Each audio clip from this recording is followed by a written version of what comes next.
Bien, pues buenas tardes, muchas gracias a todos por venir, gracias a la Biblioteca Pública por acogernos un acto más del Instituto, gracias a la Diputación de Zamora, a Jesús por acompañarnos, por el patrocinio que mantiene con el Instituto y que, como comentábamos ahí fuera, pues poco a poco conseguimos mantenernos al día y siguiendo sacando actividades, publicaciones, becas y un poquito lo que nos da sentido como Instituto de Estudios Locales, ¿no?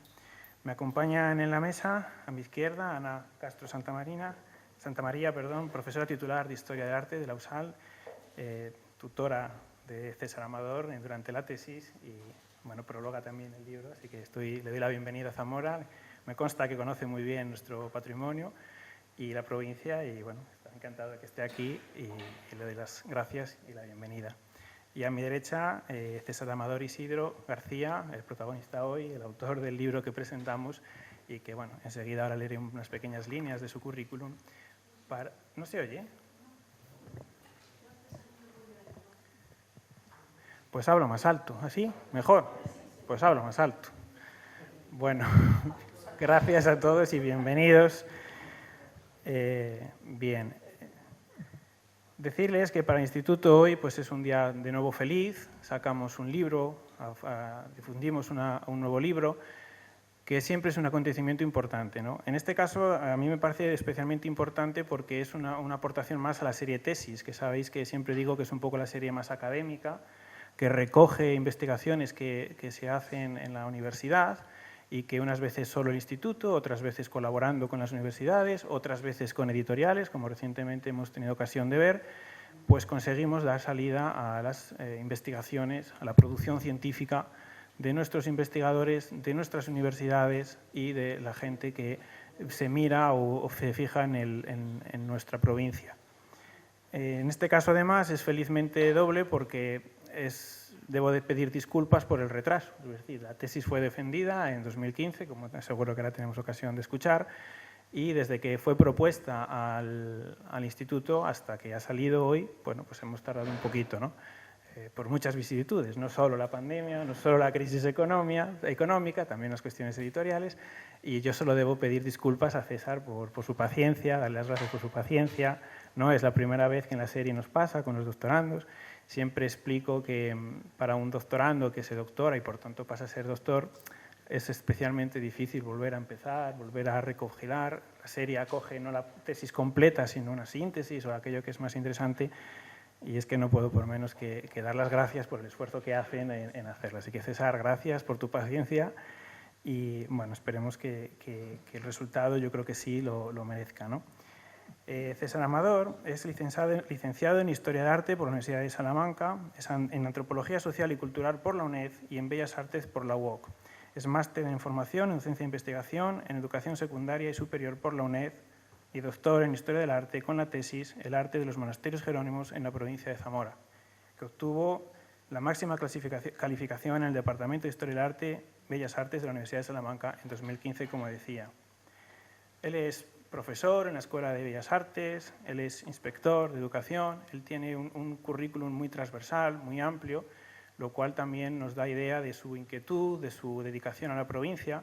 Yo tengo aquí algunas notas de su participación en distintos foros, en distintos estamentos de formación, pero querría rescatar alguno que me parece especialmente interesante, o quizás que no tan conocido, ¿no? He sido miembro del Consejo Superior de Enseñanzas Artísticas del Ministerio de Educación como consejero representante de Castilla y León, ha sido miembro del Comité Ejecutivo de la CEA, de la Confederación de Escuelas de Arte, y algo que yo quizás es cuando más le he conocido o más he tenido noticias de su actividad, me parece especialmente interesante y me parece digno de darle las gracias también en este momento, ¿no? Que ha sido comisionado del Patrimonio Cultural de la Junta de Castilla y León en la provincia de Zamora. Eso es una labor muy interesante, a veces silenciosa, callada, que no se conoce, pero que aporta, ¿no? La provincia, la comunidad necesita ese tipo de representantes, en tu caso comisionado, y bueno, fue hace unos años y estoy muy agradecido. Ha tenido varios becas, premios y distinciones, ¿no? Entre ellas, una que debo de nombrar obligadamente, la del Instituto de Estudios Zamoranos, ¿no? Al inicio seguramente de su investigación, pues ya avaló el instituto, la investigación, él confió en el instituto para que fuera becado y bueno, pues de nuevo con la salida del libro cerramos un ciclo, yo creo que enriquecedor, ¿verdad? También ha tenido una beca de la Fundación Villalar de Castilla y León en las enseñanzas artísticas en Castilla y León, Identidad y Futuro. El 29 Premio Nacional de Educación Francisco Giner de los Ríos en la categoría de Humanidades y Ciencias Sociales, en este caso un premio coral, ¿verdad? Segundo premio de concurso Los 9 secretos de la Fundación del Patrimonio de Castilla y León. Y voy a leer el último porque me parece emotivo, ¿no? Premio Nacional European Look Club, My Local Heritage, junto a Blanca Flor, ¿no? Entonces, me parece que, bueno, pues una persona, un profesional, abnegado, transversal, que explora todos los caminos y con reconocimientos que creo que están muy bien. Creo que vamos a dar paso directamente a ellos dos, a Ana y a César, para que nos presenten el libro, del cual el Instituto, vuelvo a reiterar, se siente orgulloso de continuar con la serie de tesis, de sacar un buen libro que va a ser muy útil para la provincia, para los investigadores, para todos ustedes, y que creo que deben ser ellos los que nos expliquen y nos expongan. Así que sin más, Ana, te cedo la palabra cuando quieras. Muchas gracias. ¿Se oye bien, verdad? ¿Así? Bueno, estoy encantada de acompañar un día como hoy a César Amador Isidro García, porque hoy se corona un largo trabajo que se ha ido gestando a lo largo de muchos años y que se ve culminado, ¿verdad?, con la publicación de este libro.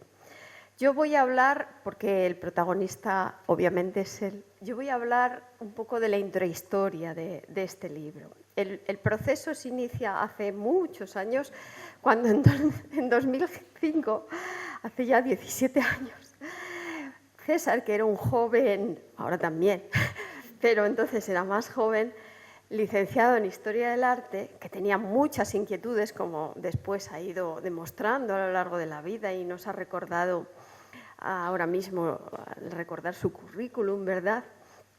Era un joven pues con muchas inquietudes, mucha curiosidad, mucho amor por el patrimonio de su ciudad, Zamora, y con un proyecto en mente que me vino a proponer. Había leído un pequeño artículo que yo había dedicado y publicado además en el anuario del boletín del Instituto Floriano Campos, o sea que también está en el hilo, ¿verdad?, de todo esto, sobre el monasterio Jerónimo de Zamora, que hasta entonces apenas había recibido atención por parte de los investigadores. Bueno, pues las citas del inevitable Cesario Fernández Duro, ¿verdad?, de las memorias históricas de la ciudad de Zamora.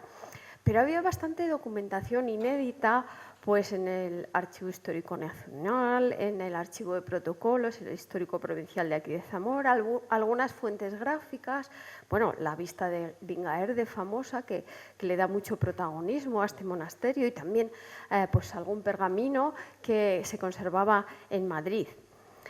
Y lo que conseguiría César a partir de esa pequeña aportación mía es algo impresionante, como lo que tienen ustedes delante, teniendo en cuenta que este monasterio Jerónimo de Zamora fue desamortizado en 1835 y prácticamente desapareció. Él entonces empezó una exploración documental y de fuentes gráficas para reconstruir aquel legado perdido. Los archivos de Zamora, del Histórico Nacional, la Chancillería de Valladolid, donde encontró varios pleitos.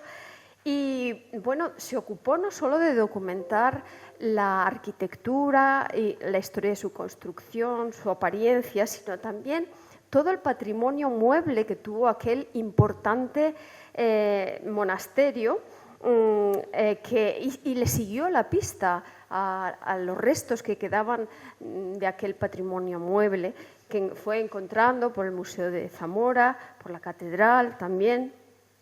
También le preocuparon cuestiones como el patronazgo artístico, y aquí pues cobran protagonismo los condes de Alba del Este y otros mecenas a los que dedicó en aquel primer trabajo su investigación. Bueno, pues aquello se convirtió en lo que entonces se llamaba tesis de licenciatura o tesina. Bueno, pues precisamente fue becado por esta institución, la Floriano Campos, que hoy publica la tesis. Bueno, tras aquel excelente trabajo, que fue muy bien calificado, pues César, como han visto por su currículum, abordó otros muchos objetivos profesionales que le convirtieron en un jovencísimo profesor de educación secundaria que ha rodado por casi todas las escuelas de arte de Castilla y León y además ocupando puestos de gestión con mucha solvencia, me consta. Y en este periplo vital, que no solo es profesional, es familiar, con muchos frutos y muchas alegrías, pues la verdad es que nunca olvidó sus inquietudes investigadoras. Y casi inmediatamente tenía motivación como para seguir haciendo la tesis doctoral. Por aquel entonces ya había habido algunos proyectos de investigación nacionales que abordaban el estudio de los monasterios jerónimos en la península ibérica, liderados por importantes investigadores como Ruiz Hernando o Isabel Mateo, Amelia López Yarto, pero consideramos que era pertinente, porque había más que decir y más que investigar, seguir investigando sobre los monasterios jerónimos de toda la provincia de Zamora, que llegaron a ser 4, un número muy alto, tan alto como el número de monasterios jerónimos que tuvo la provincia de Valladolid o la provincia de Toledo, no tantos como la de Sevilla, que es la que más acumuló, ¿no?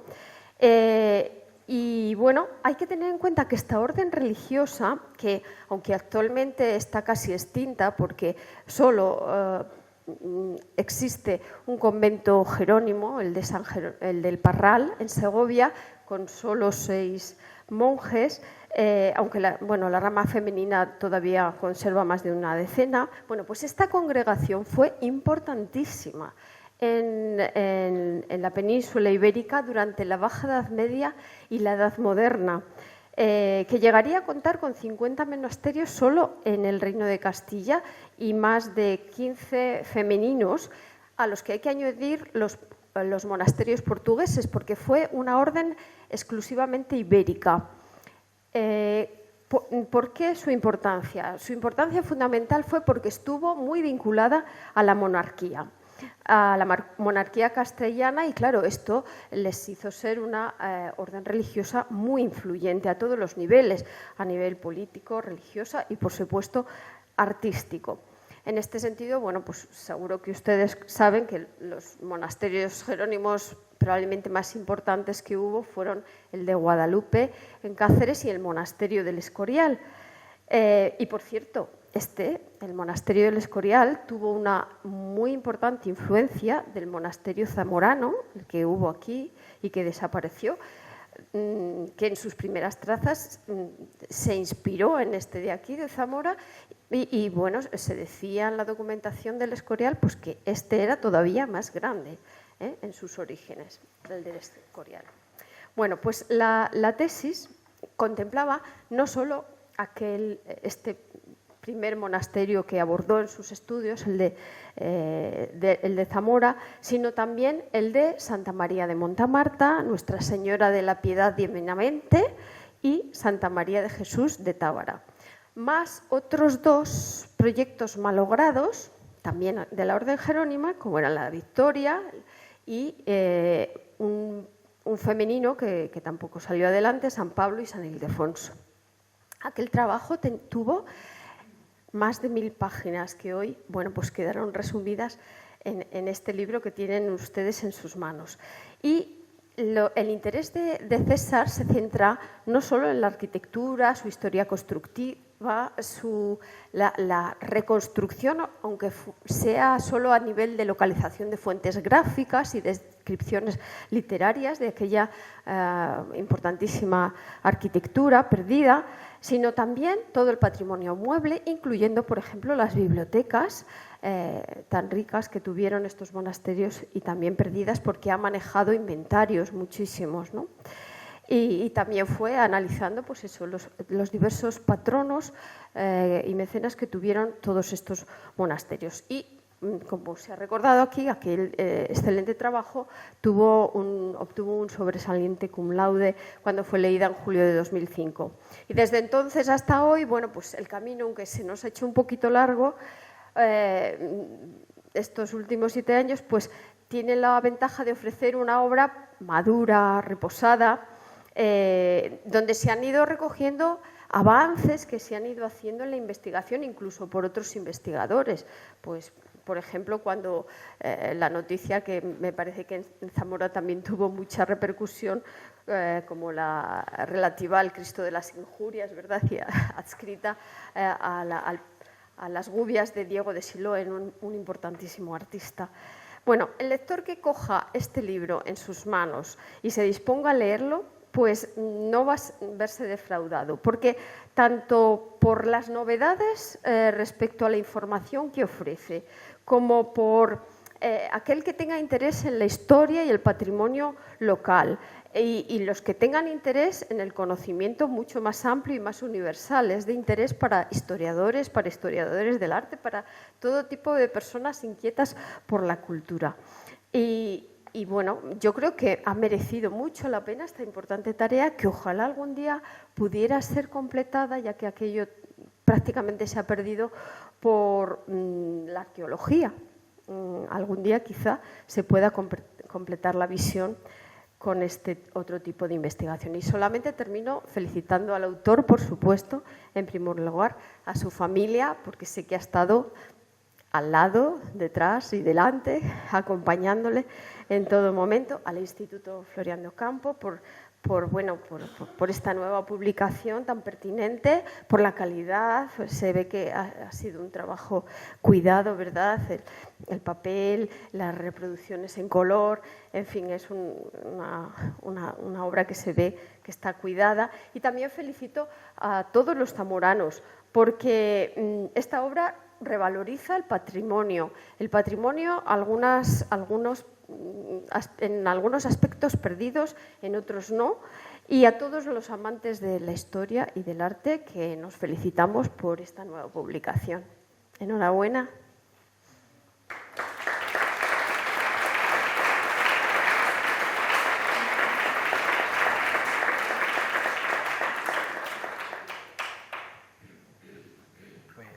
César, si te parece que has tenido un pequeño disgusto con la pantalla, ¿funciona ya? Sí. Pues le damos la palabra. Sí, le damos la palabra a César. Adelante. ¿Ahora? Sí, ahora sí. Entre lo bajo que hablo yo y lo poco que se oye esto, intentaremos que sigamos, ¿vale? ¿Está mejor? ¿Este? Vale, perfecto. Vamos a cerrar esto porque sabíamos que algo iba a pasar. Bueno, buenas tardes a todos y muchas gracias por venir. Antes de comenzar, quisiera dar las gracias a mi tutora, la doctora Aña Castro Santamaría, por acompañarnos hoy aquí. Sé que he tenido que cambiar actividades lectivas y muchas cosas en las que ella está siempre metida, ¿no? Pero como antes se lo dije, al día siguiente lo tenía solucionado. Es que ya es así. Cualquier duda o cualquier correo lo responde al minuto. No para. Gracias por todo, por tu continuo seguimiento de ese trabajo de investigación a lo largo de los casi 10 años que duró, hasta la presentación en 2015 y después, que periódicamente me preguntaba, ¿cómo va esa publicación? ¿Cómo vamos? Y cada vez que aparecía algo sobre Jerónimos, rápidamente lo tenía yo en mi correo para mantenernos al día de cualquier publicación o cualquier noticia, ¿no? Bueno, realmente ha sido muy paciente conmigo, sobre todo con las correcciones, y es una profesora muy rigurosa, y eso se le agradezco porque su rigor se ha visto reflejado en el libro. Siempre me ha ayudado, siempre me ha facilitado la documentación que estuvo a su alcance y que podía formar parte de la investigación, y por siempre sus comentarios, ¿no? Siempre. O sea que gracias, Ana, porque esto es mucho gracias a ti también. Bien, también por diferentes razones, todo el mundo sabemos que cuando uno se embarca en una tesis no es una persona sola la que la hace, sino toda la familia, todas las personas con las que, todas las puertas a las que se llaman, pues son importantes, ¿no? Y quiero empezar por los agradecimientos porque luego al final acabaremos corriendo y no quiero perder a nadie, ¿no? Quiero agradecer a Florian Ferrero, a José Ángel Rivera de las Heras, a José Navarro Talegón, a Hortensia Larren, a Fernando Prada, a Asunción Almunia, a Mercedes Almaraz, todo el apoyo que me dieron cada uno en su ámbito y en un momento puntual muy importante para el desarrollo de la investigación. Especial mención, aunque no ha podido venir hoy, aquí quiero hacer de a Rocío Calvo Martín y a José Blanco, que tengo aquí sentado, que continuamente conversé y intercambiamos muchas informaciones y cuyas aportaciones han sido también muy importantes, ¿no? Del mismo modo, quiero dejar constancia al Instituto de Estudios Zamoranos, como no. Primero, porque confiaron en mí y me concedieron una beca para la realización de las tesis doctorales, que cuando uno empieza y se ve un poco abandonado, que alguien te diga, venga, vamos a ayudarte, es importante, y por apoyar la presente publicación, especialmente a Marco Antonio, su presidente y su equipo, que últimamente están publicando muchísimos trabajos y eso es muy de agradecer, ¿no? Puesto que estas investigaciones, si quedan cerradas en un cajón, sirven para poco o para casi nada. Y así, bueno, llegan a muchas manos y son el germen de otras futuras ideas, otros futuros trabajos que sin duda nos ayudan a conocer mejor nuestra provincia y nuestro patrimonio. Bueno, por último, que me queda mi familia, ¿no? Y sobre todo quiero agradecer a Blanca Flor, que ha estado siempre conmigo. Nuestro afán por los Jerónimos llega incluso a que cuando sabemos que nuestro segundo hijo se va a llamar Bosco, todo el mundo me miraba raro. Todo el mundo pensaba que iba a ser Jerónimo y al final no, al final se quedó solamente en Bosco, ¿no? Y por supuesto, en mi memoria también está Fray Ignacio de Madrid. Fray Ignacio fue el sabio Jerónimo que hubo hasta hace muy poco tiempo, ¿no? Él me acogió en el monasterio del Parral, me enseñó la historia viva de los monjes, viviendo con ellos, y sé que dejó un hueco en la biblioteca antes de irse para este libro. O sea que ese hueco hoy podemos enviárselo a la biblioteca y lo colocarán allí, ¿vale? Bueno, lo primero es que cuando uno empieza una investigación siempre es el tema, ¿no? Yo llamaba a la puerta de Ana, ¿vamos a hacer esto? No, vamos a... Pero, y siempre me había llamado la atención las referencias que había al monasterio de San Jerónimo, a las obras de arte conservadas, a la importancia del edificio del monasterio. Todo parecía de San Jerónimo en Zamora, pero yo cuando miraba desde el mirador del Troncoso, lo que se supone que era el monasterio, solo veía una explanada muy grande y un cercado. No hay nada más, ¿no? Y aunque se hablaba de San Jerónimo, el conocimiento sobre el tema se reducía a unos pocos artículos, como el de la profesora Ana Castro Santimanega en el Instituto de Estudios Zamoranos, ¿no? Que se llamaba El Monasterio de San Jerónimo de Zamora en el siglo XVI. Con lo tal, eso supuso el mayor conocimiento del tema, la elección de la tutora y afianzar una propuesta de investigación. Por eso estas investigaciones son necesarias, ¿no? Para evitar que la desaparición se convierta en olvido. Cosas que ya han pasado en muchos casos, hemos perdido muchos edificios, ¿no?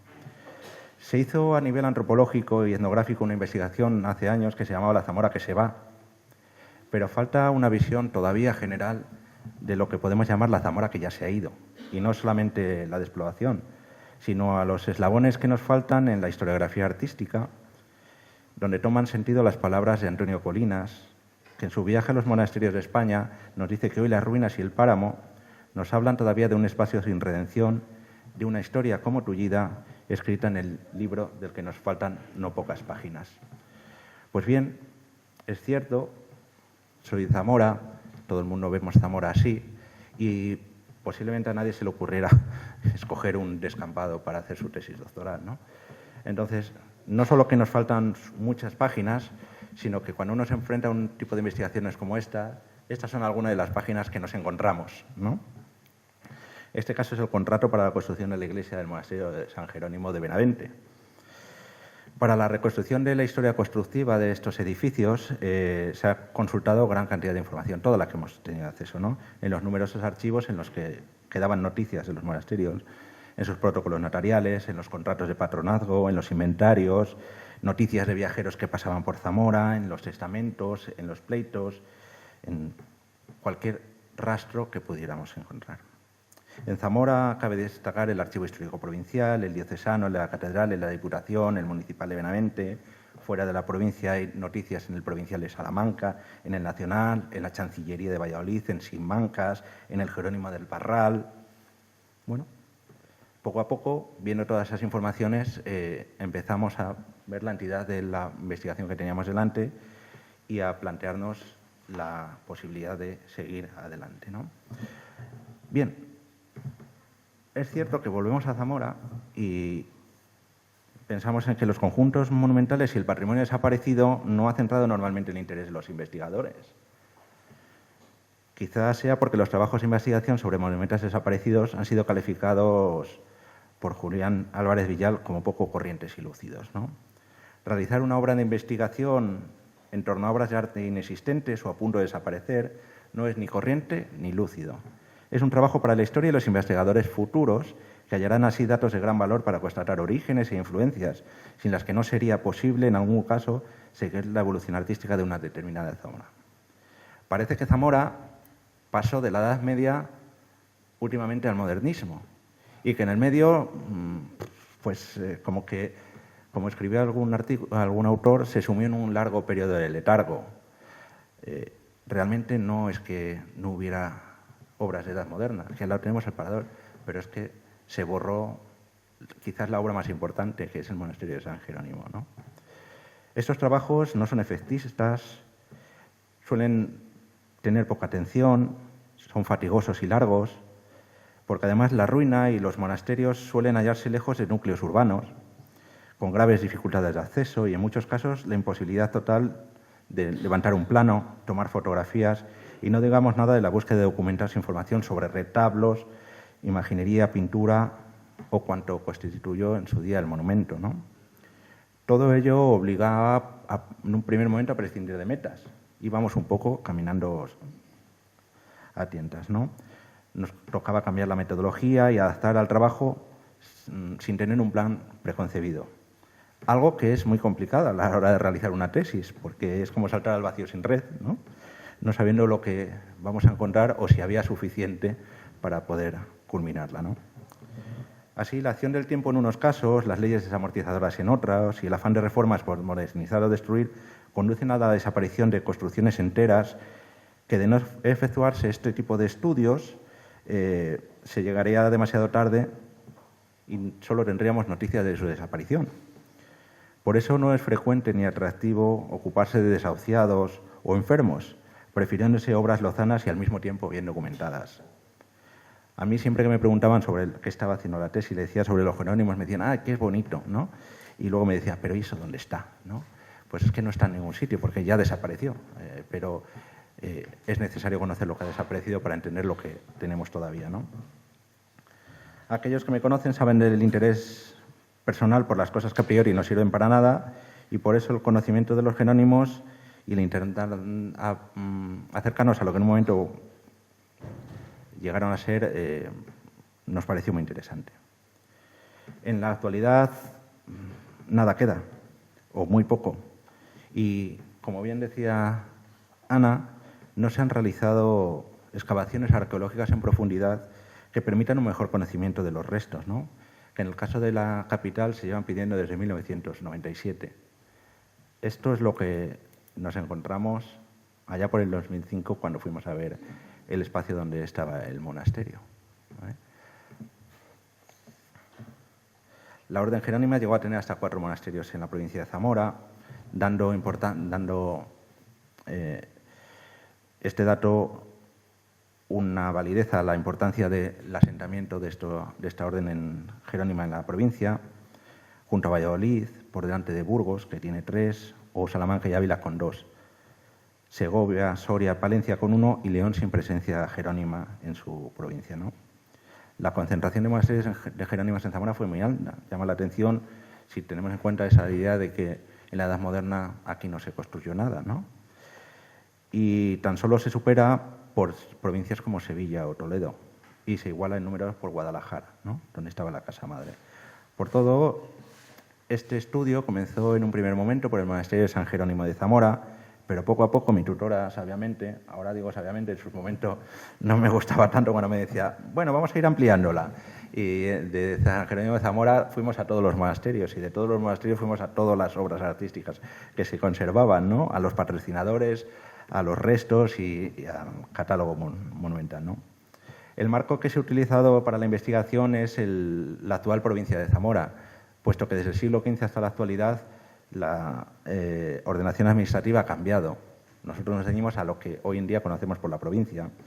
Y en la tesis no se estudiaron, ni en el libro tampoco, los colegios, que los hay, los palacios de las familias benefactoras, que sería otra investigación aparte, las granjas fundadas al amparo de la orden, que también las hay, o todas las posesiones, las tierras y documentación administrativa, que es enorme, porque los jerónimos poseían prácticamente toda la provincia de Zamora.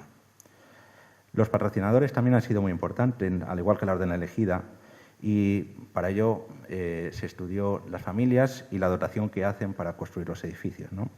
En la provincia de Zamora sobresalen sobre todo los condes de Alba del Liste, y en un segundo plano aparecen patronos de otras fundaciones como la familia Valencia, encabezada por Antonio de Valencia, un personaje muy interesante de la Zamora del 16, Diego de Castilla, que llegó a ser deán de la Catedral de Toledo, ¿no? Testamentario y sobrino de María Niña de Portugal y su marido Bautista de Monterrey, del que hablaremos luego, y Pedro Pimentel y Inés Enríquez de Guzmán, que en un primer momento fueron enterrados en Montamarta y que posteriormente serían trasladados al monasterio de Tábara, que funda su hijo Bernardino Pimentel.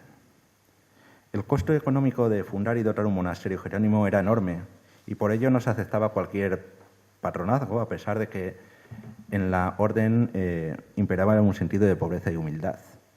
Podemos decir que los jerónimos, una orden hispana y ligada a la monarquía, en Zamora se vieron favorecidos por las principales familias que había en la Edad Moderna.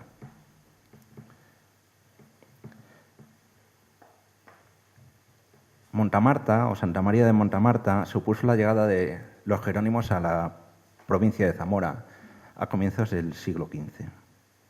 Los orígenes de la primitiva fundación derivan de unos conflictos internos que sucedieron en Guadalupe, cuando una segunda generación de frailes jerónimos comenzó a dudar de las acciones de su prior, Fray Fernando Yáñez, quizás motivados por el enriquecimiento del monasterio en una orden que buscaba la pobreza. Guadalupe comenzó a ser un centro artístico importantísimo en esos momentos. De los monjes que fueron expulsados de Guadalupe, tan solo 13 obtuvieron la carta de licencia para fundar un nuevo monasterio, que son los que llegan a Zamora. El grupo se hizo fuerte en torno a Alfonso de Medina y Fernando de Valencia, de nuevo el apellido Valencia. A este último debemos atribuirle la idea de partir hacia Zamora, ¿no? Ya que podía conseguir sin muchas dificultades un lugar para edificar un nuevo monasterio. La familia de Fray Fernando poseía suficientes tierras para edificar el edificio y dotarlo de rentas para su subsistencia. Fray Fernando, antes que Jerónimo, había ocupado el cargo de regidor en la ciudad y su hermano era el regidor en el momento en el que llegan, en 1406. Además, un tío suyo era el obispo de la ciudad, por lo que, una vez que salieron de Guadalupe, se encaminaron hacia Montamarta. Pidieron facultad para que fuera considerada una partida para fundar y no como un destierro, y así se los otorgó, ¿no? De los primeros monjes que llevaron desde Guadalupe a Montamarta, conservamos algunas noticias, no demasiadas, pero por ejemplo sí conservamos un inventario de lo que trajeron, ¿no? Que agrupa su material en dinero necesario, ornamentos, plata, libros y otras cosas como personal para construir las primeras construcciones en esos primeros momentos. Tras la llegada a Montamarta, ligados por este espíritu eremita, los monjes se instalan en un primer momento en un lugar próximo a la ermita de San Miguel. Allí hicieron unas pequeñas celdas alrededor de un pequeño santuario y un espacio mayor para reunirse en capítulo. No debe ser un edificio de gran entidad, además los textos nos lo señalan como un lugar totalmente inadecuado, lleno de humedades y sin posibilidad alguna de mejora. Por eso, cuando llega el invierno, la comunidad decide mudarse a un lugar más saludable. Este pequeño monasterio, por llamarlo así, todavía se conservaba bajo los pilares del puente que cruza el embalse, ¿no? Una pequeña construcción con restos de lo que fue el primitivo asentamiento de los monjes, y ahora que nos asola la sequía, pues se puede ver perfectamente, ¿no? Tras dejar la peña se mudaron a Montamarta, donde habitaron en la ermita de San Julián I y posteriormente en una casa propiedad de Fray Fernando de Valencia. En la ermita de San Miguel y en la casa de Montamarta vivirían unos meses, hasta 1407, cuando le conceden la licencia para fundar el monasterio y se le manda la de Guadalupe. Sabemos que los terrenos para fundar, estas las ruinas que nos quedan, los donan Arias González de Valdez y María Rodríguez Pecha. Bien, su fama creció rápidamente y las donaciones al monasterio fueron cada vez mayores. Gozaron ya desde el comienzo del favor de las familias nobles que lo eligieron como un lugar de enterramiento. En la capilla de Santiago se enterraron Juan Fernández Cabeza de Vaca y su padre Diego Núñez Cabeza de Vaca. Pedro Pimentel e Inés Enríquez, uno de los grandes mecenas de este monasterio, se enterraron en el capítulo, que estaba dotado, como sabemos, de todas las ropas litúrgicas necesarias: frontales de terciopelo negro y verde, varios palios de oro y seda. Uno tenía la imagen de un niño Jesús, otro con escenas de la Pasión, una alfombra grande con estrellas blancas, reposteros, vajilla, esculturas de bulto, como Santa Catalina de Siena o San Juan Bautista, una cruz de azabache, un retablo. Todo esto se envió a Tábara cuando el monasterio viene a Zamora, pero en el transporte quedó bastante dañado, tanto el retablo como las vidrieras. Hoy en día todo se ha perdido. Aquí tenemos la ubicación los actuales restos del monasterio de Montamarta, a la salida del pueblo, a la derecha, lo que llaman el convento, ¿no?, en la cola del pantano. Y aquí tenemos el estudio de estas familias que participaron en la construcción de los edificios, que pagaron sus enterramientos, para poder centrarnos un poquito, puesto que en algunas ocasiones se entremezclan, ¿no? Y tenemos a Bernardo Pimentel y Enríquez, que es el marqués de Tábara, pero que tiene relación también con los Pimentel, condes de Benavente, y sin estos árboles genealógicos quizás podría ser más complicada la lectura del mismo, ¿no? Bien, quizás el espacio mejor documentado de Montamarta sea este. Esto es lo que tenemos, no tenemos nada más. Bautista de Monterrey y María Niño de Portugal se enterraron en la capilla de la Anunciación. Su planta, como vemos, es cuadrada y estaba cubierta por una bóveda de crucería estrellada con 5 claves, imitando la que poseía Pedro de Pimentel al lado en el capítulo, ¿no? Ambas capillas seguían la tradición del siglo XV y pretendían simbolizar el universo celestial por medio de una planta centralizada y una bóveda estrellada.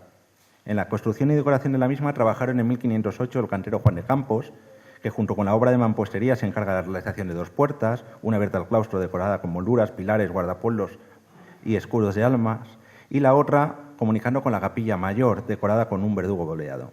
Los materiales utilizados fueron ladrillo, piedra blanca de Tardobispo, y junto a este artista, que es el que realiza la traza, trabajan otros artistas muy importantes, ¿no?, como es Juan de Bruselas, que se documenta en Zamora en estos momentos, estamos hablando de 1508, que es el autor del coro de la catedral. Esto nos da un poco la idea de que para construir estos monasterios se llamaba a los mejores, ¿no? Juan de Bruselas realiza el retablo para esta pequeña capilla, que era un retablo que comenzaba con 3 bancos, y luego en el cuerpo principal tenía una calle rehundida donde se representaba la escena de la Anunciación de bulto redondo. Todo ello realizado en nogal.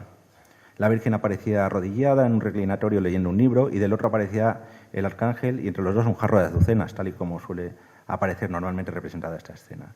Y en los laterales había pintura sobre tabla. Este retablo también está perdido. No solo eso, sino que sabemos que cuando se traslada a Zamora acaba muy mal parado. Para completar todo el conjunto monumental, María Niño, tras la muerte de su marido, encarga una reja a Diego de Anequín, que fue contratada el 17 de agosto de 1508. La capilla se cerraba, o esta reja se cerraba con 2 puertas de unos 2,5 metros de ancho y de alto y otro metro más para la vuelta del arco, y los barrotes eran retorcidos a la manera de las rejas góticas y toda ella estaba estañada. Esta reja es interesante, puesto que, aunque no se conserva, en el contrato se habla de que la reja era de follaje con un escudo en medio que lo tengan los niños. Y en el dicho escudo habéis de poner las armas de María Niño. Bien, si pensamos que Juan de Bruselas, que trabaja en la Catedral de Zamora y trabaja en Montamarta en estas fechas, y Diego de Anequín, que trabaja en Montamarta, hace una reja que, si vemos la que está presente en la Catedral de Zamora, es muy parecida. Esta reja, que hasta ahora se daba de autor desconocido o de otro tipo de atribuciones, pues nosotros nos atrevemos a atribuírsela a Diego de Anequín, puesto que hay un cierto paralelismo entre lo que hizo en Montamarta, las fechas y la presencia de este. No es una idea nueva, porque incluso hasta allá Gómez Moreno, que tenía mucho ojo, lo mencionó en su momento, ¿no? Pero de esta capilla, además de estos artistas tan importantes y que hemos perdido, es importante señalar que la verdadera patrocinadora fue una mujer, ¿vale? María Niño de Portugal, que se encargó de contratar a los mejores artistas para realizar la capilla funeraria de su marido y la suya, cuando le llegara el momento, ¿no? Y que ella misma se retiró a vivir a Montamarta. Esta señora no era una señora habitual en esta época, ¿no? Era una mujer muy adelantada a su tiempo, que toma las riendas del patrocinio artístico. Siempre se habla de patronazgo, pero en este caso Roger Crumb habla de matronazgo y de estas mujeres interesadas en las artes, ¿no? Estamos hablando de la Montamarta de comienzos del siglo XVI. Ella educó a su sobrino, que llegó a ser el deán de la Catedral de Toledo, don Diego de Castilla, y que fue uno de los mayores valedores del Greco en esa ciudad. Con lo cual estamos viendo la aparición de una señora que, una señora culta que se encargó de realizar una de las obras del Renacimiento más importantes, aunque por desgracia están perdidas en la actualidad, ¿no? Por otra parte está la familia Valencia, que va a aparecer siempre, ¿no? Son como los grandes natrificados en los monasterios jerónimos, ¿no? Tenían su enterramiento en la sacristía junto con Juan Pacheco, una sacristía que sirvió de iglesia, algo que ya pasó también en Zamora, que tuvo gradas incluso, y intentaron ellos hacerse con el patronazgo de la Capilla Mayor, aunque finalmente se le otorga a los condes de Alba de Aliste. Poco más conocemos del monasterio, ¿no? Las lagunas documentales no nos permiten conocer otras partes del edificio. Lo que sí sabemos es que la comunidad estaba muy interesada en realizar la obra, ¿no? Porque en el capítulo del general de 1522 se hizo una advertencia a los monjes para que no descuidaran sus obligaciones por pasar demasiado tiempo colaborando. El siguiente paso que necesitaban, porque una orden no puede llevar a cabo un edificio de esta magnitud por sí sola, era obtener ingresos necesarios para concluir. Y por eso se pusieron manos a la obra y el 15 de octubre de 1525 firmaron las capitulaciones del monasterio con los condes de Alba de Aliste, don Diego Enríquez de Guzmán y con Leonor de Toledo.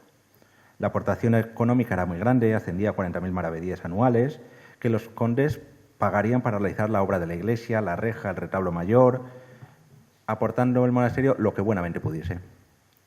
A cambio, y como condición principal, los condes se reservaban la titularidad de la capilla mayor como lugar de enterramiento y podían enterrarse allí mismo, o bien en el centro, o bien en las paredes laterales. Se cerraría toda esta capilla con una reja, dejando el cuerpo de la iglesia a disposición del monasterio, porque otros enterramientos eran permitidos y también era una forma de ingreso importante, ¿no? Lo que sí se recogía es que solamente los escudos de armas de los condes, tanto la capilla mayor como el crucero y el rastra de la iglesia, eran los permitidos, aunque otras familias decidieran enterrarse en la iglesia. Solamente podían poner sus escudos en las capillas laterales, de manera que no se pudieran ver desde la nave.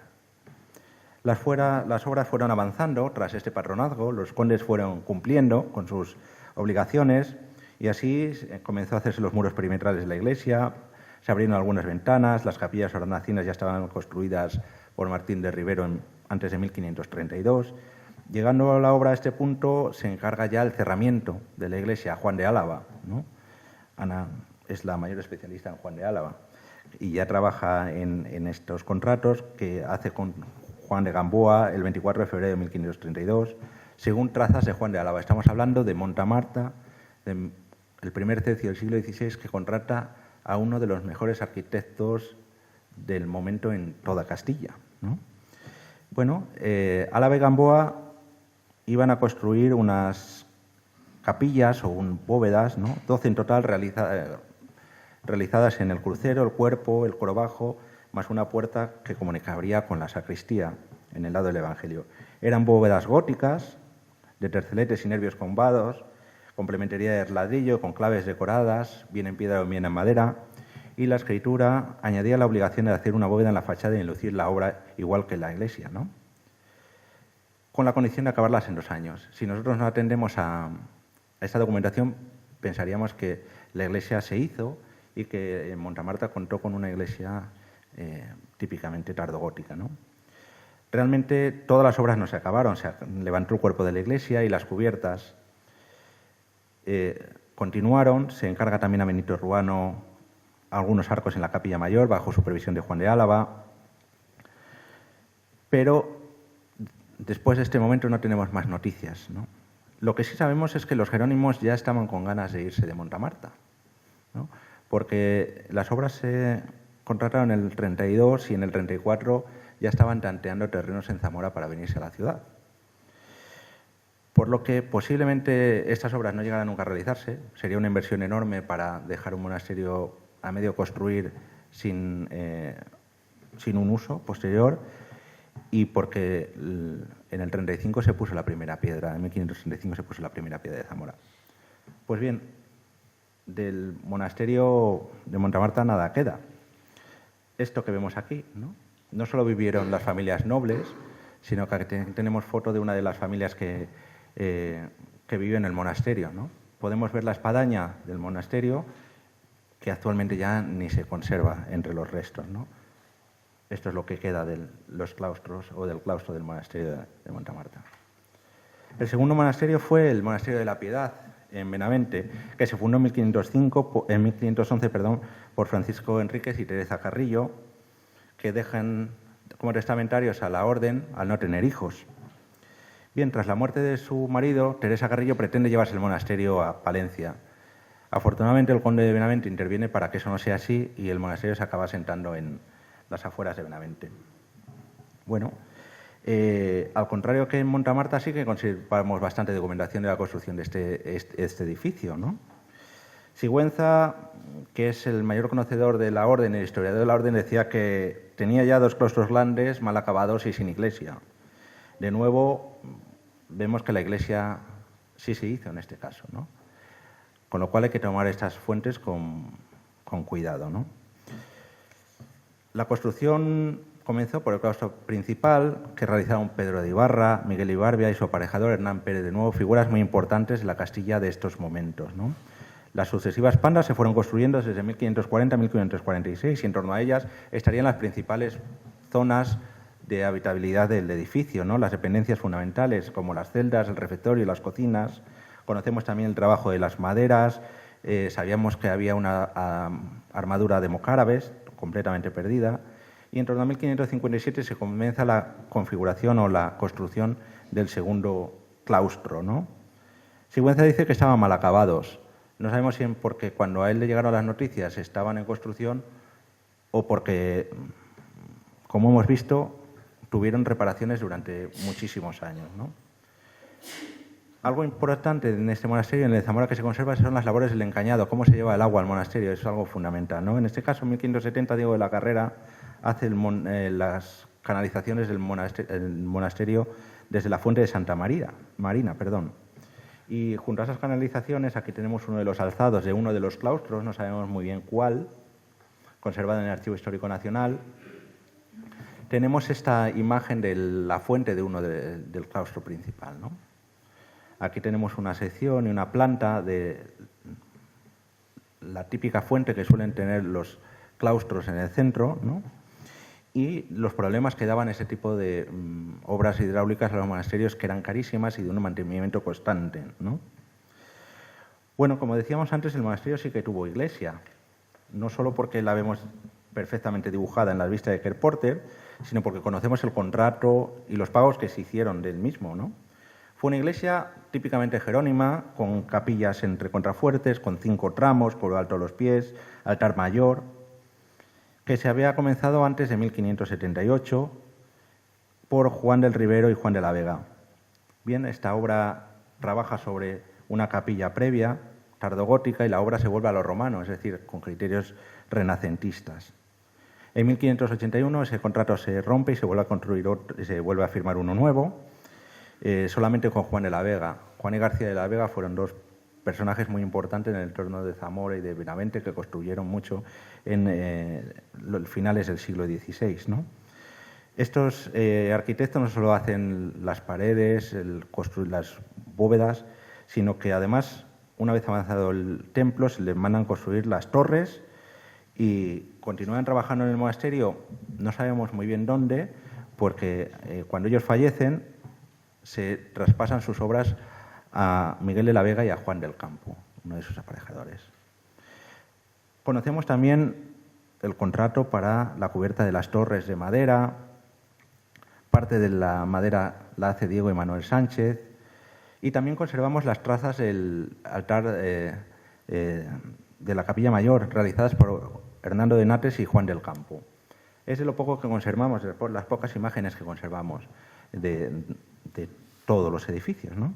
Sabemos que se cerraba con una reja de madera que realiza en 1601 Juan Toranzo, al igual que una puerta pequeña para subir a este pequeño púlpito. Este espacio estaba dedicado para los retablos laterales. Y sabemos que también tenía coro, un coro muy importante, compuesto por 34 sillas de nogal para el coro alto, que se encargan a Toribio de Liébana, junto a 2 esquinas y un fasistol. Toribio de Liébana fallece, Francisco de la Fuente continúa su trabajo hasta 1598, y junto a estas 34 sillas el monasterio encarga otras 28 más, que hace Antonio González Ramiro, un entallador salmantino del siglo XVII, que subcontrata su trabajo con Bartolomé Pérez. De todo esto no ha llegado nada hasta nosotros. Bueno, al igual que en Zamora, este monasterio desaparece. Su primer problema fue la ocupación de los franceses en la Guerra de la Independencia, que tras expulsar a los ingleses de la villa el 31 de diciembre de 1808, bueno, prendieron fuego al edificio sin dejar que lo apagasen. Sin embargo, su recinto extramuros, un poco al igual que Zamora, no estaba en el centro, próximo a la carretera de Azorca y al Camino de León, les dio ideas a los benaventanos para instalar allí el cementerio, función que cumplió durante muchos años, pese a que el monasterio estaba ocupado por la comunidad hasta 1535. Finalmente fue demolido en 1837 con el fin de utilizar sus materiales para abatar los gostes para rehabilitar el cuartel de la Fortaleza de Benavente. La parcela y los escasos restos que sobrevivieron fueron puestos a la venta el 18 de abril del 40 junto con otros monasterios de la provincia en un anuncio en el boletín oficial. Fue Pío Pita Pizarro el que compró este monasterio, por eso la zona actualmente se conoce como la Huerta de Don Pío. Y de las obras de arte, estas son las cercas conservadas del monasterio, forman parte privada todavía. De las obras de arte solo conservamos 2, de las que tampoco tenemos una constancia documental exacta de que pertenecían al monasterio, que es esta Piedad que está en San Juan del Mercado o este San Jerónimo Penitente de Santa María del Azogue. Y poco más hay de un monasterio que fue fundamental, en el que intervinieron arquitectos importantes y que, como el resto, se perdió.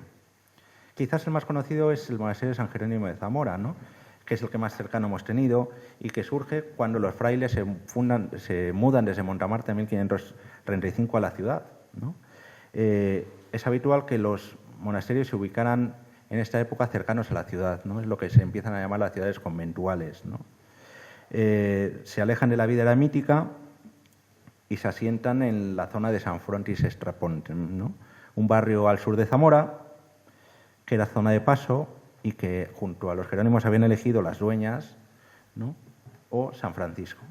De esos 2 monasterios todavía nos queda algo, pero de San Jerónimo nos queda solamente un cercado enorme y un gran vacío.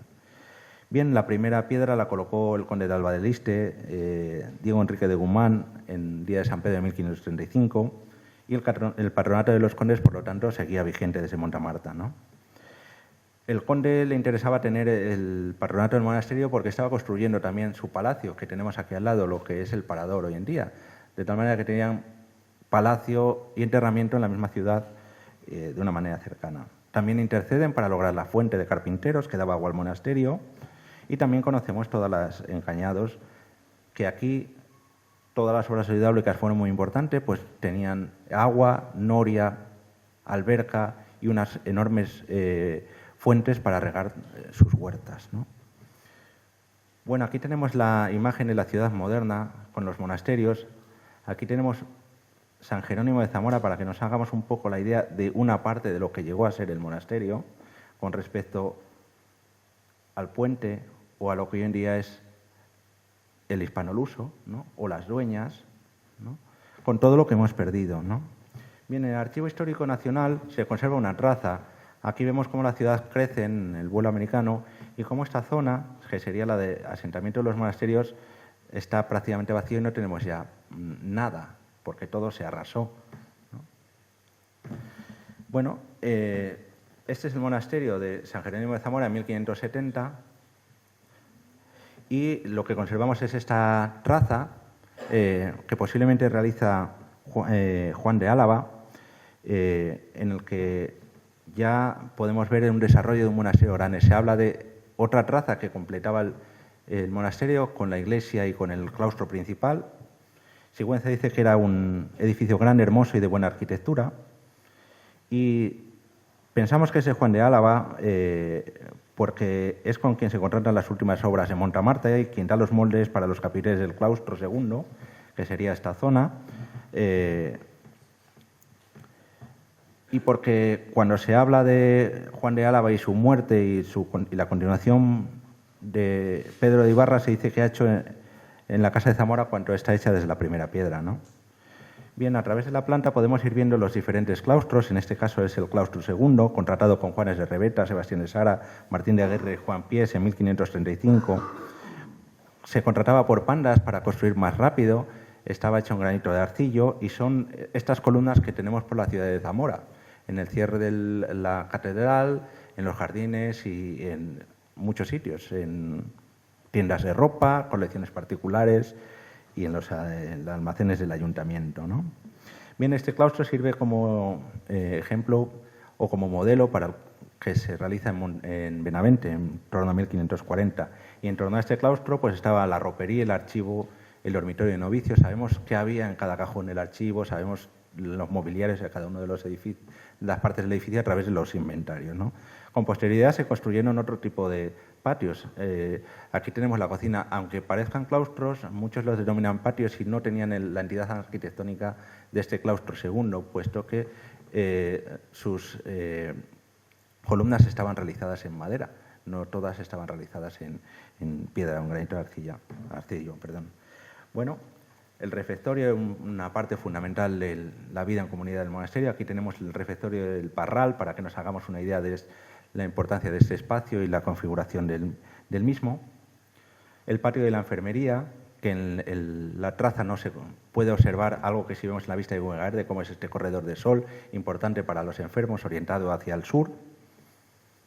El patio del pozo de la enfermería, ¿no?, donde estaban las necesarias y donde había unas pilas para desalar el pescado, cosas útiles para la vida de la comunidad. El patio de la hospedería, alejado de la clausura, para tener un mayor contacto con la ciudad.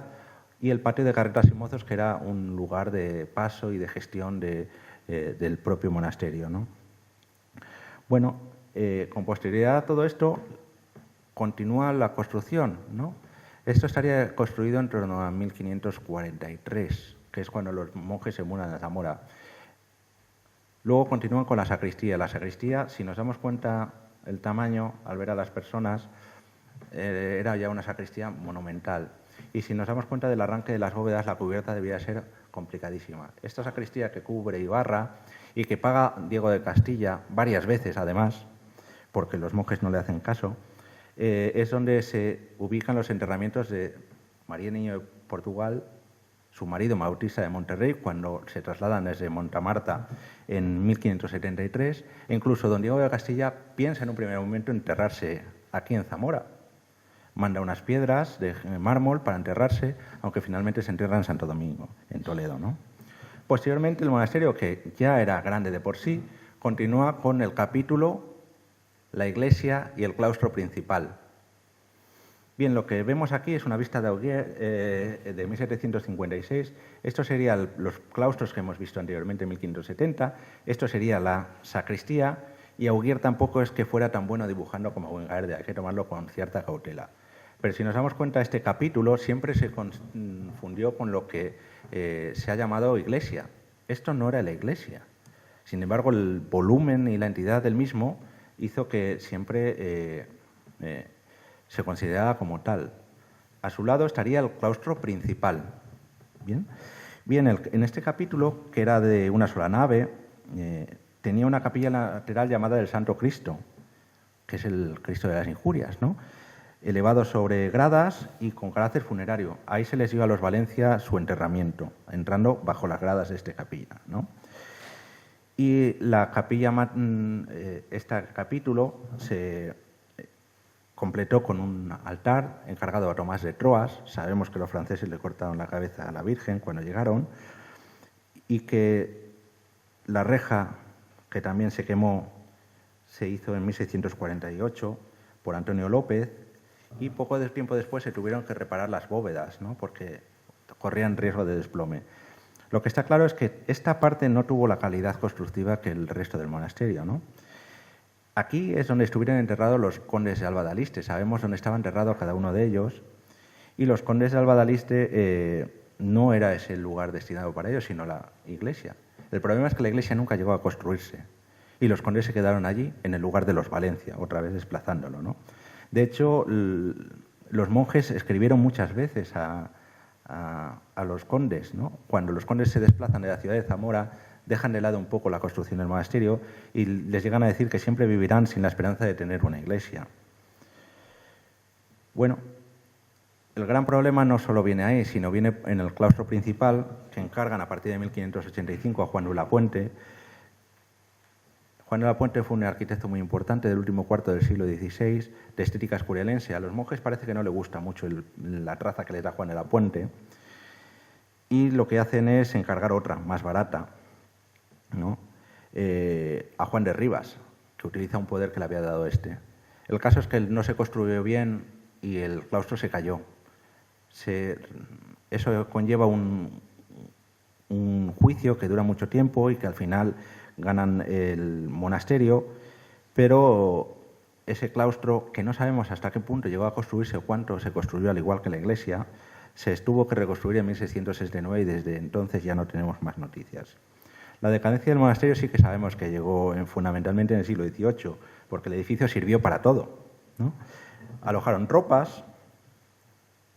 Aquí tenemos una imagen del monasterio y aquí tenemos un plano donde podemos ver en las cercas todos los cañones de artillería dentro de las cercas del monasterio, donde fueron las huertas, ¿no? Se usó para parques de artillería, se usó como cárcel, como hospital de coléricos, como cementerio, todo haciendo que el monasterio llegara a 1810 completamente destruido, ¿no? En 1810 y 1811 se intenta ver qué podíamos hacer con él, intentan recuperarlo, ¿no? Pero poco quedó. Se habla mucho de la desamortización, pero las revisiones que se hacen en 1810 y 1812 nos dan un poco la idea de que no solo la desamortización se cargó este tipo de monumentos, ¿no? Porque nos dicen, en la iglesia la imagen de Nuestra Señora estaba por encima del tabernáculo del altar mayor, se halla en el suelo, cortada la cabeza y el brazo derecho, con lo cual las tropas ya dañaron el monasterio, y no solo las tropas, sino los vecinos que veían en este tipo de obras ya no habitadas una fuente muy barata para construir sus propias casas de materiales, ¿no? Dice, algunos paisanos habían causado y causaban considerables daños introduciéndose en el monasterio, saltando sus cercas y por los portillos habían abierto en estas, extrayendo las maderas de sus pisos y otros efectos del edificio y demás que se custodiaban en él. Tanto es así que por haberse agolpada tanta gente en un edificio vacío, con insultos y atropellamientos a las puertas del monasterio, con intención sin duda de robar, se suspendió los inventarios que estaban llevando a cabo. O sea, la gente quería entrar para llevarse todo lo que podía, una vez que el monasterio quedó deshabitado, ¿no? O con pocos monjes que intentaban salvar lo que buenamente podían, ¿no? Entonces, eso nos da idea de que rápidamente el monasterio se convirtió en esto, en el siglo XX. Esto es lo poco que quedaba. Ahí tenemos la portada renacentista de una capilla del claustro, portada que ilustra la portada del libro, porque es casi la imagen que todos tenemos de San Jerónimo de Zamora, la portada que se traslada a los jardines del castillo en el proyecto que se llama el cerramiento del Parque del General Mola, y aquí tenemos unas fotos aéreas de lo que tenemos hoy en día, solamente otra portada barroca, y estos montones que se ven son escombros de cuando se hizo los derribos, se ven los arranques de los cimientos de los diferentes claustros, con lo cual hay mucha información todavía por ver. Se conservan partes subterráneas del monasterio y sin duda esto convertido en un parque arqueológico, que es lo que propone el Plan General de Ordenación Urbana, sería un atractivo más para nuestra ciudad, ¿no? Aquí nos podemos hacer un poco la idea de las cercas y del volumen que pudo alcanzar el edificio, ¿no? Tenemos la alberca donde estaba la noria para llevar el agua, las fuentes. Aquí tenemos lo que hoy en día es el campo de fútbol, para que veamos el tamaño tan grande. Estos son la fábrica de San Jerónimo y las naves de San Jerónimo, ¿no? Bueno, no solo eso, sino que la ciudad también vio que esas columnas que estaban también del siglo XVI les podía servir para algo. Comenzaron a hacer el cementerio y utilizaron esas columnas para la galería de arcos en nichos del cementerio. Aquí se ve claramente. Y las que quedaban, pues las que habían sobrevivido, pues se llevaron a los jardines del castillo, creando este cerramiento. Pero también hemos visto hace poco como ha aparecido una en una tienda de ropa, como hay otra en otra tienda de ropa cercana a la Plaza Mayor, y como hay muchas en colecciones particulares también, ¿no? Bien, esta es la portada que queda en el solar, que mucha gente desconoce que sigue allí, pero allí está todavía, de momento.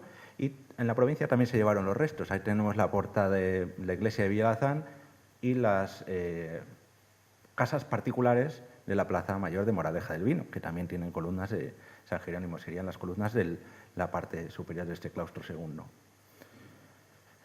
¿Qué nos queda? En el museo quedan estos dovela y estos arcos que, no siendo del 16 posiblemente, pertenecían a otra parte del monasterio. Quedan restos de cerámica, esta cerámica que un plato cuando se rompía, no como ahora, se aprovechaba para tapar otros recipientes. Aquí tenemos restos de cerámicas de San Jerónimo. Y quedan algunas esculturas, ¿no? Entre las esculturas conservadas, las más famosas y las más importantes que tenemos son esta Virgen con San Juanito del Niño de Bartolomé Ordóñez, que se conserva en la Catedral de Zamora, una de las grandes esculturas del Renacimiento que tenemos en la ciudad, una de las más importantes, y el Cristo de las Injurias, que quizás ha tapado lo que realmente eran los Jerónimos o toda la importancia de este edificio, ¿no?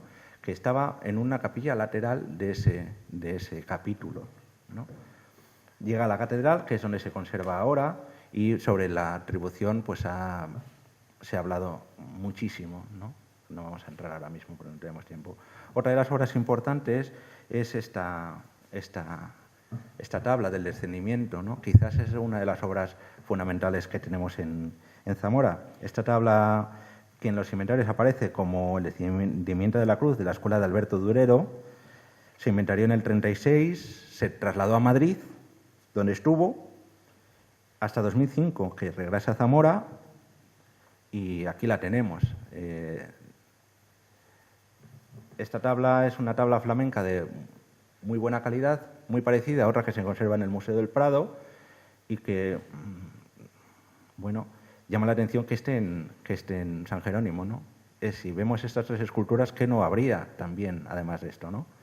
Aquí tenemos algunos detalles que nos llevan a grandes maestros del momento y cómo tenemos la suerte de tenerla. Dentro de toda la nómina de obras de arte, sin duda las obras del San Jerónimo son las más interesantes del Museo de Zamora de época moderna. Aquí tenemos una matanza de los inocentes de Matías de Torres, tenemos un San Jerónimo de la Escuela del Españoleto, de la Escuela Barroca, escribiendo, como hay varios, o tenemos esta obra que en un primer momento parecía como de procedencia desconocida, pero que encuadra perfectamente en los inventarios por tema y por tamaño con obras de San Jerónimo de Zamora, con lo cual la atribuimos también al catálogo de este edificio. Y en el Museo Diocesano tenemos esta Anunciación de Alonso del Arco, de las que hay varias, y la conservamos también en nuestra ciudad. Por el resto, poco queda o casi nada, ¿no? Quedan estos blandones en San Ildefonso, objetos litúrgicos, y de lo que sí no queda nada es de los órganos, de la sillería del coro, de los tapices, que sabemos que se donaron varios por los condes de Alba, de la orfebrería, de los cálices que se robaron cuando la gente se agolpó en el 35 a las puertas del monasterio, y del resto de ropas litúrgicas que se llevaron a la catedral y que se repartieron entre los pueblos de la provincia, pues les hemos perdido completamente el rastro. El último monasterio del que vamos a hablar es este Santa María de Jesús en Tábara. Verdaderamente este monasterio fue jerónimo, pero durante muy poco tiempo. Es un monasterio que se funda, bueno, por la relación que habían tenido antes los monjes jerónimos con Bernardino Pimentel, que traslada desde Montamarta los enseres de los enterramientos de sus padres a este edificio, reposteros, esculturas. En 1559 se redacta la escritura en la que los jerónimos reciben el edificio, pero el entendimiento entre los monjes y la familia patrocinadora del monasterio no fue muy buena, de tal manera que don Bernardino y los jerónimos llegan a un acuerdo tan solo 20 años después, y en diciembre del 79 deciden irse del monasterio y cederlo a los dominicos. Dominicos que lo habitaron hasta desamortización y hoy en día solo nos quedan escasos restos de lo que fue la iglesia y los claustros que ahora mismo son casas. No solo eso, sino que en Zamora hubo la posibilidad de 2 monasterios más. El primero fue Nuestra Señora de la Victoria, que quiso hacer Francisco Valdés, que finalmente acaba haciéndose en la ciudad de Salamanca, y el segundo fue el convento de San Pablo y San Ildefonso, en este caso de monjas jerónimas, que, contradiciendo las mandas testamentarias, no ingresó en la orden jerónima, sino en la orden dominica. Y para finalizar, simplemente decir que nos proponíamos estudiar el arte de los jerónimos a través de las fuentes documentales para crear un corpus de la orden y de sus monasterios y de las obras de arte, que todo esto ha dado luz a un rico patrimonio poco conocido como conjunto hasta el momento, que junto al texto se incorporan 86 documentos, muchos de ellos inéditos, que permiten profundizar más. La idea es que esta investigación sea el inicio de muchas otras. Hemos visto vínculos entre Zamora y Benavente en los monasterios. La importancia de ambos hacen que sean base para la construcción del Escorial, y como Fray Juan Huete fue prior de Zamora y primer prior del Escorial, se lleva esas trazas, ¿no? Y también hemos visto como en los monasterios jerónimos de Zamora no se entierran los zamoranos, que prefieren otras fundaciones, sino que son las familias más importantes las que eligen estos edificios como lugar de enterramiento. Por lo tanto, solo queda decir que esta investigación no está cerrada, que pretendemos que sirva como punto de partida para conocer muchísimos más edificios y órdenes desaparecidas, que la orden jerónima fue muy importante en la provincia de Zamora y que tuvo un ambiente importante dentro de la Edad Moderna y del estudio histórico-artístico de la época, y que llama muchísimo la atención la desaparición completa de todos los monasterios, ¿no? Serían necesarias intervenciones arqueológicas e incluso exposiciones que agruparan todas las obras para tener una imagen de conjunto, y que en nuestro trabajo proponíamos arrojar un poco de luz sobre los aspectos más importantes y desconocidos de la provincia, y que esperamos y deseamos que tras esta investigación la orden jerónima y su patrimonio pues tenga un lugar en la historia de Zamora que perdió tras la desaparición de sus monasterios. Muchas gracias.